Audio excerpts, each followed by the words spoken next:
Assalamualaikum warahmatullahi wabarakatuh. Alhamdulillahi rabbil alamin. Wassalatu wassalamu ala asrafil mursalin Sayyidina Muhammad wa ala alihi wa sahbihi ajma'in. Amma ba'du. Baiklah, kita akan membahas ayat 4 surat Al-Maidah bagian kedua. Adapun di dalam ayat 4 tersebut terdapat kalimat dari firman Allah Ta'ala yang artinya, maka makanlah dari apa yang ditangkapnya untuk kalian, dan sebutlah nama Allah atas binatang buas itu waktu melepasnya. Adapun makna dari kalimat ayat 4 tersebut yang telah kita bacakan tadi, itu maksudnya adalah hendaklah kita membaca bismillah waktu melepaskan binatang buas, yaitu binatang buruan, bukan binatang buruan, yaitu seperti anjing pemburu dan sebagainya. Jadi waktu melepasnya kita hendaklah membaca bismillah.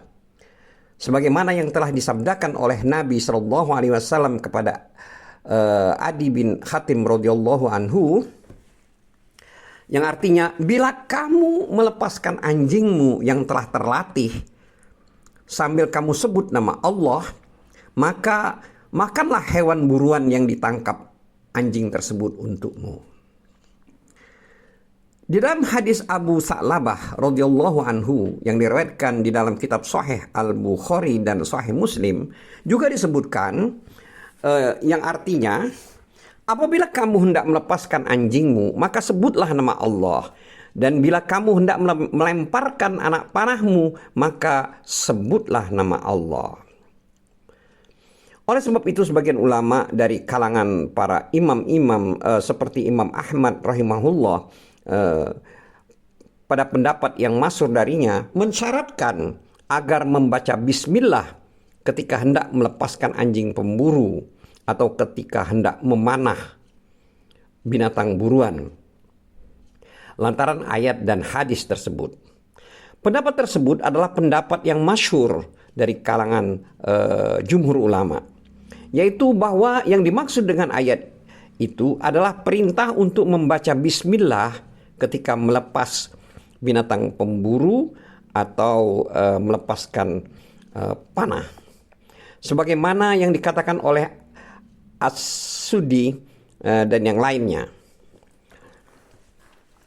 Adapun Ibnu Abbas radhiyallahu anhuma berkata terkait dengan firman Allah Ta'ala, dan sebutlah nama Allah atas binatang buas itu, maksudnya atas buas itu adalah binatang pemburu itu, sewaktu hendak melepasnya. Ini adalah kalimat dalam ayat 4 surat Al-Maidah. Jadi di sini maksudnya, bila hendak melepaskan hewan pemburu seperti anjing dan sebagainya yang milikmu, maka ucapkanlah bismillah. Namun jika kamu lupa mengucapkannya, maka tidak ada dosa atas dirimu. Maksudnya tidak apa-apa. Sebagian ulama ada yang berkata, yang dimaksud dengan ayat tersebut adalah perintah untuk membaca bismillah ketika hendak makan. Sebagaimana yang telah diriwayatkan dalam kitab Sahih Al-Bukhari dan Sahih Muslim, bahwasanya Rasulullah SAW mengajari anak tirinya, yaitu Umar bin Abu Salamah radhiyallahu anhuma. Beliau bersabda, sebutlah nama Allah, maksudnya bacalah bismillah, makanlah dengan tangan kananmu, dan makanlah makanan yang dekat denganmu. Dalam kitab Sahih Al-Bukhari disebutkan dari Aisyah radhiyallahu anha bahwasanya mereka para sahabat berkata, wahai Rasulullah, sesungguhnya ada sekelompok kaum yang baru masuk Islam datang kepada kami dengan membawa daging. Namun kami tidak mengetahui apakah daging itu disebutkan nama Allah Ta'ala ketika disembelih atau tidak. Maka beliau bersabda, sebutlah nama Allah oleh kalian sendiri, lalu makanlah.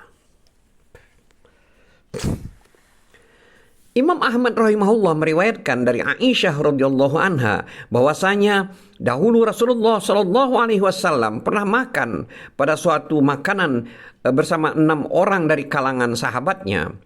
Lalu ada seorang Arab Badui yang kelaparan datang dan memakannya dengan 2 suapan. Maka beliau pun bersabda, yang artinya, ketahuilah sesungguhnya jika dia menyebut nama Allah, niscaya makanan itu cukup untuk kalian. Apabila salah seorang kalian hendak makan, maka hendaklah dia menyebut nama Allah. Namun jika dia lupa menyebut nama Allah di saat awal makan, maka hendaklah dia mengucapkan Bismillahi awwalahu wa akhirahu. Artinya dengan menyebut nama Allah pada awal dan akhir makan.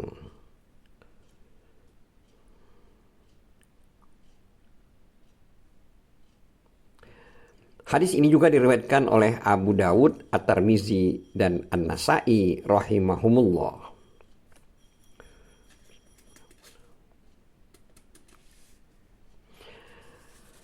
Adapun Imam Ahmad rahimahullah telah meriwayatkan dari Huzaifah radhiyallahu anhu. Dia berkata, dulu bila kami menghadiri suatu jamuan makan bersama Nabi SAW, kami tidaklah meletakkan tangan-tangan kami, maksudnya di sini adalah menyentuh makanan tersebut, sampai Rasulullah SAW memulai dan meletakkan tangannya pada makanan itu. Sesungguhnya kami pernah menghadiri suatu jamuan makan bersama beliau. Dan tiba-tiba datang seorang budak wanita, seakan-akan dia ada yang mendorongnya.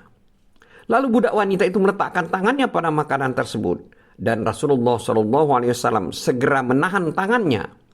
Lalu datang pula seorang Arab Badui, seakan-akan dia ada yang mendorongnya. Lalu dia meletakkan tangannya pada makanan tersebut. Dan Rasulullah SAW segera menahan tangannya. Lalu Nabi SAW bersabda, yang artinya, sesungguhnya setan menghalalkan makanan apabila tidak disebutkan nama Allah atasnya. Dan sesungguhnya setan itu datang dengan budak wanita ini untuk menghalalkannya. Maka aku pun menahan tangannya. Setan itu juga datang dengan orang Arab Badui ini untuk menghalalkannya. Maka aku pun menahan tangannya. Demi zat yang jiwaku ada di tangannya. Sesungguhnya tangan setan itu ada di tanganku. Bersama tangan budak wanita dan Arab Badui ini. Hadis tersebut juga diriwayatkan oleh Muslim, Abu Daud, dan An-Nasa'i rahimahumullah. Adapun Muslim dan Ahlu Sunan rahimahumullah, kecuali At-Tirmizi, meriwayatkan dari Jabir bin Abdullah radhiyallahu anhuma dari Nabi SAW. Beliau bersabda, yang artinya, bila seseorang memasuki rumahnya, lalu dia menyebut nama Allah ketika memasukinya, dan ketika hendak makan, maka setan akan berkata kepada teman-temannya, tidak ada tempat untuk kalian menginap, dan tidak ada makan malam untuk kalian. Namun bila seseorang memasuki rumahnya dan tidak menyebutkan nama Allah ketika memasukinya, maka syaitan berkata kepada teman-temannya, kalian telah mendapatkan tempat menginap. Apabila orang tersebut tidak menyebut nama Allah ketika hendak makan, maka setan berkata kepada teman-temannya, kalian telah mendapatkan tempat menginap dan makan malam. Hadis ini adalah lafaz Abu Daud rahimahullah. Wallahu a'lam bissawab. Wabillahi taufiq wal hidayah. Wassalamualaikum warahmatullahi wabarakatuh.